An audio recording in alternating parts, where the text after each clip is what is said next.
Hey, welcome to Tabletop Skirmish Games. I'm Lee, and in this video, I'll be unboxing HEDKRAKKAS MADMOB for Underworlds.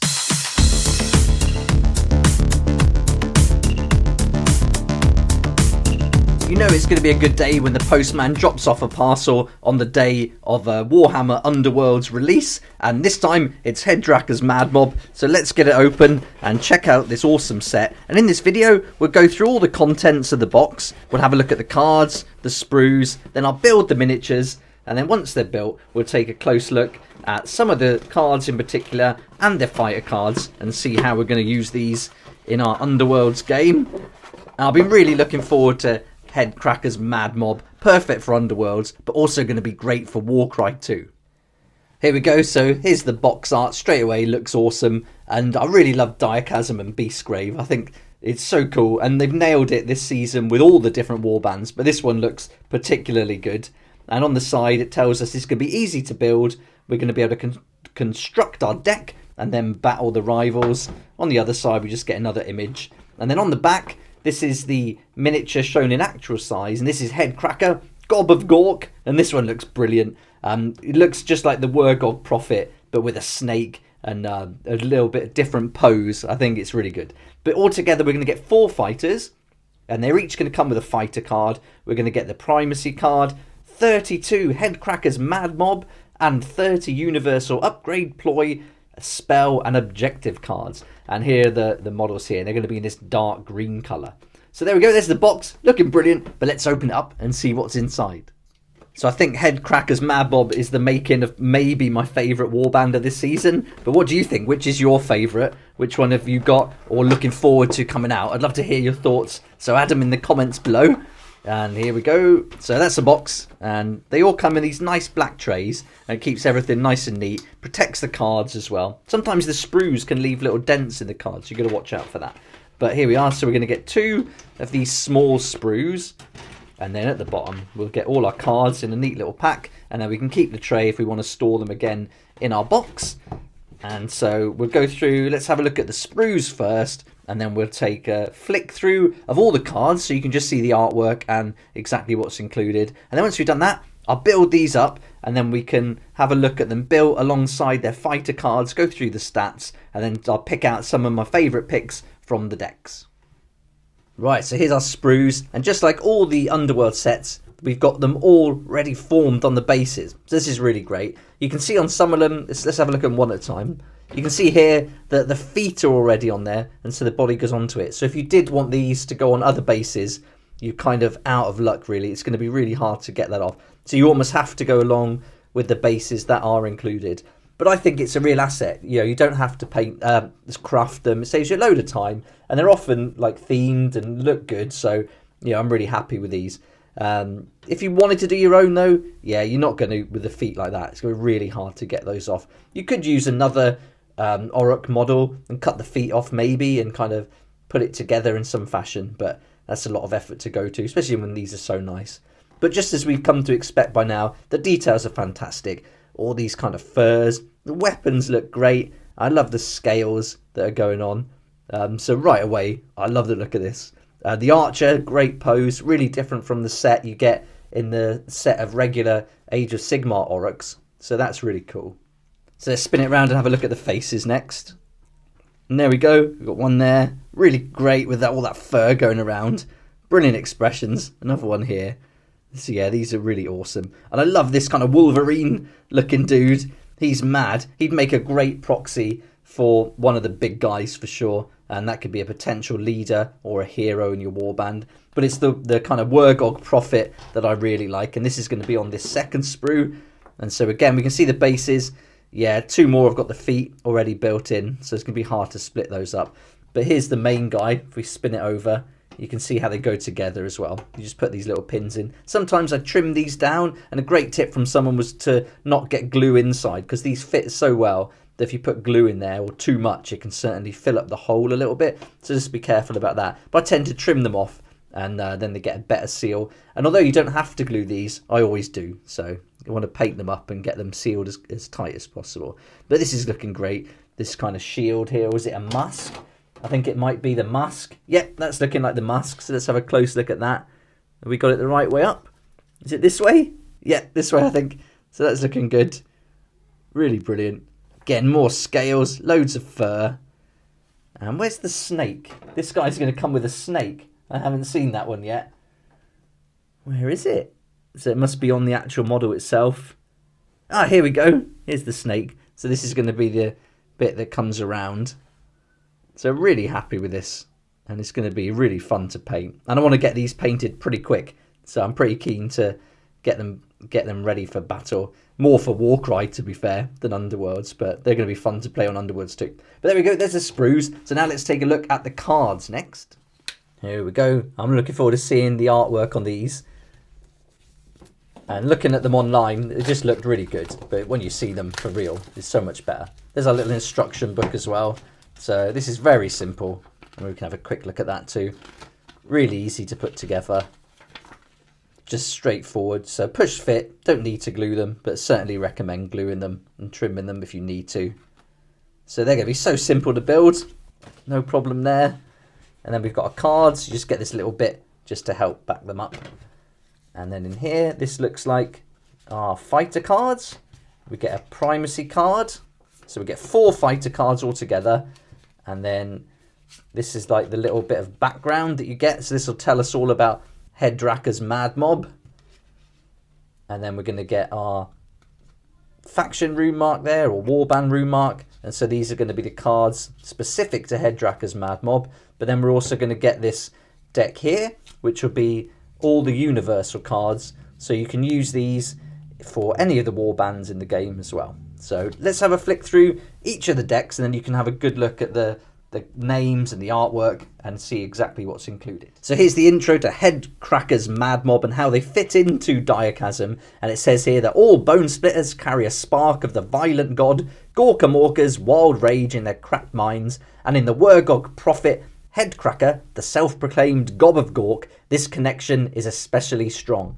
Hearing the great green god's command through his serpent familiar, HEDKRAKKA led his mad mob far across the realm of Gur, seeking a beast of truly colossal proportions. In the living mountain Beastgrave, they found their prey. Captivated by the mighty spirit energy of the ancient peak, the mad mob gave little thought to the practical impossibilities of slaying a mountain. While HEDKRAKKA sought Beastgrave's weak points, Big Boss Toof Dagger and his boys Dacko, Sharpsticker and Wallop the Skull would hunt and kill any who crossed their path, driven to claim their heads by the war magic coursing through their veins. So there we go, there's a brilliant introduction. These guys sound so much fun and love it. So that's HEDKRAKKAS MADMOB, and here's the fighter cards that we're going to get. So we're going to get 4. And we'll go through these again once I've built them, have a look at the stats really close. But we've got the 2 different sides, one inspired, one regular. And the artwork's looking really great already. I love the names. Dacko Sharpsticker. There he is. Wallop the Skull. That's a great one. And Toof Dagger. And this is like the Wolverine looking character. So there's their fighter cards. Then here's the primacy card, and it tells you all about this, and this will be in the rules as well. So there's that one included. Right, I'm going for HEDKRAKKAS MADMOB deck first, so we can get 32 cards in here. So these are going to be the ploy cards. The Big War, I bet the names are great. Yep, the Great Stomp, Never Tiring, Primal Brutality, Primal Cunning, great pictures. Strange Portents, yeah, loving this so far. Unhinged Ferocity, Warpaint Ward, that's really cool. Cunning Beast Spirit. Oh, we got 2 spells here. So these are our ploys with the little rune mark there. And these are the spells. So Cunning Beast Spirits and Brutal Beast Spirits. So can't wait to find out more about those. So there's our ploy and spell cards. Then we've got our upgrade cards. And again, this is the pack for HEDKRAKKAS MADMOB. And so let's have a look at the names for these. The artwork's great. I mean, I love these Wurgog prophets. So good. Lucky Bone. Nice. Spirit of Gorkamorka. Spirit of the Beast. Stamina Reserves. Thick Hide. So there's our upgrades. And then for HEDKRAKKAS MADMOB, we've also got this set of cards, which are all the different objectives. So these are our objective cards. Biggest and meanest. Bring it on. Dead Sneaky. here we go. Wow, so cool. Eye of Gorkamorka. Great hunters. Yeah, these are fantastic. Looking really great. Man, I love the artwork in this. Beastgrave and Direchasm are so good. And Weird Omens. There we are. So that's the cards that are specific to HEDKRAKKAS MADMOB. But don't forget, we've also got those universal cards. So let's have a look at those next. So here's our universal cards included. And you tend to find in these expansions with the different warbands, although they're universal cards, each pack with each warband is going to be kind of themed with the images for the warband they come with. And so here we go. So we can use these with any warband, but you're going to mostly get pictures on here of ones that relate to HEDKRAKKA and his MADMOB. So these are looking good. Really great. Primal Power. Savage Contest. Really nice. I'm still waiting for these, the Crimson Court. I haven't had them yet from Games Workshop, so waiting a while. That's a fantastic picture for the spell. So most of these are ploys. We're just getting one spell card, but a great looking one. Horrific Aspect. So there we are. So that's our ploy and spells. And now we've got our upgrades. Again, universal. Really nice. Looking good. This is including all the different warbands that have come before this one. Sawtooth Net. Spyglass. That sounds interesting. That's those. And then finally we've got our universal objective cards. Feast and Famine. Fleeting Primacy. Lion Weight. Really nice. Primal Display. Primal Supremacy. Show No Fear. And Wasteland. So awesome. So that's all our cards now. So we had a quick flick through. So now I'll go away, build the models, then I'll pick out a few of these cards, have a close look at the fighter cards too. And here we go. These are all 4 of the miniatures built now. And you can see here on the far left, we've got Daco Sharpsticker. Then we've got HEDKRAKKA Gob of Gork. Then Toof Dagger and Wallop the Skull. Okay, let's start with Daco Sharpsticker and we'll go through the fighter card. So here you can see we've got the fighter's warband symbol. The names are Daco Sharpsticker and Hunter is the key word. His weapon is a stinger bow. It's got a range of 3. We're going to roll 2 dice with the daggers. And this is a damage characteristic of 1. And here it's got lots of arrows. So that's going to apply to this ability here. And this is a reaction. And it says that after this fighter's activation, if this fighter has no move or charge tokens, make this attack action. Then give this fighter 1 charge token. And we've also got the primal tracker. And it says here that after this fighter's move action, if this fighter holds an objective in enemy territory and there are no enemy fighters within 2 hexes, gain the primacy token. And the primacy token is going to be quite a big deal for these guys. There's a lot of the different cards all apply and kind of refer to it. Certainly the objectives refer back to this primacy token. So this is going to be a big part of the game for them and tactics for sure. And then we've also got the stats down here for a movement of 3. We've got 1 defense and we're looking for the dodge symbol and he can take 4 wounds. And then once Daco is inspired, we'll flip the card, turn it over, and then here we can see that we've now got some different stats. So he's got weapons, got a range of 3. He can now roll 3 dice attacking, looking for the daggers there, and that's going to cause 1 damage. He's got a movement of 4, 1 dodge, and he can still take 4 wounds. And then the reaction and the primal tracker seems to have remained the same too. Next up, we got Wallop the Skull, and this is a great one. The names are so cool. He's a hunter as well, and his weapon is a big chomper, and it's got a range of 1, making 2 rolls, looking for the hammer, and he's going to cause 2 damage, and he's got an ability here called Leveler, and for this we add 1 damage if the target has a wounds characteristic of 4+, and for the primal surge, we're going to find that out on Toof Dagger's card, so that's going to be the same as Toof Dagger. And this guy's got a movement of 3. He's looking for that dodge as well with 1 roll and can take 4 wounds. I'm flipping over the card here. He's now inspired and you'll see that his weapon's the same. Still the big chomper, but now it's got the cleave ability. So that's really great. And he's got an extra bit of movement. He can now move 4. And leveler's the same. Primal Surge, but he's got this lucky war paint now, and for this you can re-roll 1 dice in this fighter's defense roll. So that's really going to help now, and you can see as they get inspired, their movement goes up, so they're really driving forward in their charge. Next up, it's Toof Dagger, another hunter, and he's got Toof Dagger's daggers for weapons, and he's got a range of 1, 3 attacks, looking for the daggers crossed over here, and he can cause 2 wounds, and he's got the Tireless Tracker's ability, and for this, at the start of the first round, choose up to 2 other friendly hunters, and push each chosen fighter 1 hex towards an enemy leader, and then he's got the Primal Surge, where it's after an activation in which this fighter's attack action takes an enemy fighter out of action, gain the primacy token. And that Primal Surge is going to apply to Wallop as well. So that's Wallop the Skull. He's going to get that too. And for this guy, Toof Dagger, he's got a movement 3. His defense is 1, looking for the dodge symbol, and he can take 4 wounds as well. And then flipping over the card, we can now see Toof Dagger's inspired. His stats have changed quite a bit. Still got a range of 1, but now it's 4 attack dice, so he can really go for it here, causing 2 damage. He can also get more movement now, so that's gone up to 4.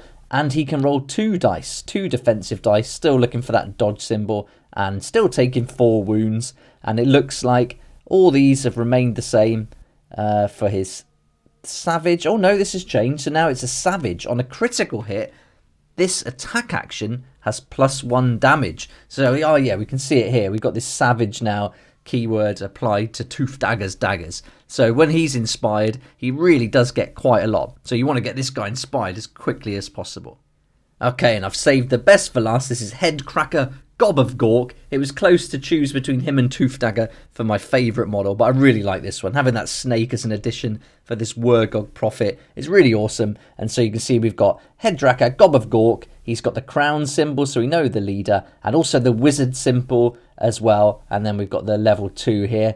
He's got the Wargog staff as his weapon, which is a range of 2 dice looking for those crossed daggers, and that's going to cause 2 damage. He's also got Bone Crusher, and this is the magical kind of weapon, range of 3. We're rolling the magic dice, and he's going to deal 1 point of damage there. And this has got the keyword crushing applied to it. And for crushing, we add 1 to the damage if the target is adjacent. So you want to get him up close.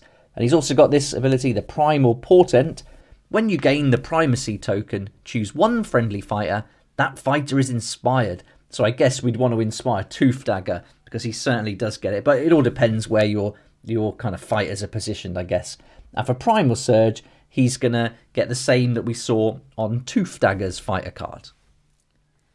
And we see that Headkracker has also got a movement 3. He can take 2 rolls to defend straight away with the dodge symbol, and he can take 4 wounds. And then if we spin the card over, we can check him out when he's inspired. And Headkracker inspired remains at level 2 as a wizard. He's got 3 rolls now to deal some damage there with his Wargog stuff. The Bone Crusher, he's got a range of 3. This all remains the same. His movement's gone up though, and so he's got some improvements there. And his crushing ability is also improved. That's now +2 damage if the target is adjacent. So that's really great. So there we go. That's the final fighter and our leader, Headkracker, and these are a great set of fighter cards. I can't wait to try these out on the board. Now I thought it'd be cool to take a look at 1 ploy, 1 upgrade, and 1 objective from each of the different card decks. So 1 from the universal deck and 1 for the deck that is designed for HEDKRAKKAS MADMOB. So let's start with the universal deck, and this is the first one, the upgrade, and I like this, called Spike Glass. Blades break and shields shiver, return this pain unto the giver. And this is a reaction where after an attack action that targets this fighter, pick 1 of the attacker's upgrades and discard that card and this card. So I really like that one for the upgrade. But now let's take a look at the spell. So this is kind of the spell in the universal deck called Horrific Aspect. With a swift incantation, the caster's visage is replaced with that of your worst nightmare. And this is a gambit spell that, if cast in the next activation, enemy fighters cannot end a move action adjacent to the caster. So this is quite cool. You can keep the enemies at bay. So I really like that one. And then finally, we've got the objective card from the Universal deck. And I like this one called Primal Supremacy. Your position is unassailable, your primacy assured. And this is a duel. Score this in an end phase if your warband holds 3 or more objectives and you have that primacy token. So again, the primacy token really playing a big part for HEDKRAKKAS MADMOB. And for the cards for HEDKRAKKAS MADMOB, I've gone for this one, the upgrade called Mawkish Familiar. And I like this one. Although it's restricted to HEDKRAKKA, it brings into play that snake that he's got wrapped around his arm. And HEDKRAKKA believes his familiar delivers directives from Gorka Morka himself. And with this, you can simply re-roll 1 dice in this fighter's casting rolls. And next I've chosen a ploy called the Great Stomp. When the mad mob sight their prey, they advance in an unstoppable tide of green flesh and aggression. Push each friendly fighter up to 1 hex towards the nearest enemy fighter. I really like this because it kind of plays in to the idea of them charging and really wanting to get stuck in, and we can get each friendly fighter up to 1 hex towards the enemy fighter. That's a really great ploy to be able to use, so I really like that one. And then the final card I like that stood out, again playing into the narrative, is the objective card called Biggest and Meanest. Orcs tend to have a very simple approach to hierarchy, and with this we score this in an end phase if a surviving friendly fighter has a higher wounds characteristic than each other surviving fighter. So these guys then are getting rewarded for one of them taking more damage. And so I really like that, playing into the narrative of the Orcs. And that's the final card that really stood out that I liked from both those decks. There we go, that's HEDKRAKKAS MADMOB, and we've gone through all the contents of the box now and checked out some of my top picks from the cards that play into the narrative and just ones that stand out for being interesting. But I really like these. I think there's some great sculpts again. They've done such a great job this season on all the different warbands. I'm so impressed, and I can't wait to bring these in to the Warcry warband and get them stuck in with the other Orcs, because they've got so much character and really unique poses, so perfect for Warcry as well. But I'd love to know what you think. Have you picked these up yet and got them delivered and opened? So I'd love to hear your thoughts, or is this something you're interested in? But either way, I hope this video's helped you out to decide whether this is a set you'd like to add to your game. The RRP on this set is £25, and I'll put a link to Element Games where you can save up to 20% on this set and all your wargame products. And it's an affiliate link, but it won't cost you anything extra. In fact, you're going to save that money, and for every sale made through that link, I'll get a small commission. That's going to help me do loads more videos like this. So thanks so much for that support. It's really awesome. If you like this kind of content and would like to support the channel, then please check out my Patreon page. And thanks to everyone who's joined so far. It's really awesome. We hang out on Discord, talk about the hobby, share ideas and help each other out. And you'll get some perks there that you're not going to find anywhere else. So I'll put a link in the description, and it'd be great to see you there. I hope you enjoyed the video. I'm really happy with this set. Can't wait to get them painted and get them playing on the battlefield. But thanks so much for watching. Please like if you like it, subscribe for more videos like this, and don't forget to hit that notification bell to join me next time on Tabletop Skirmish Games.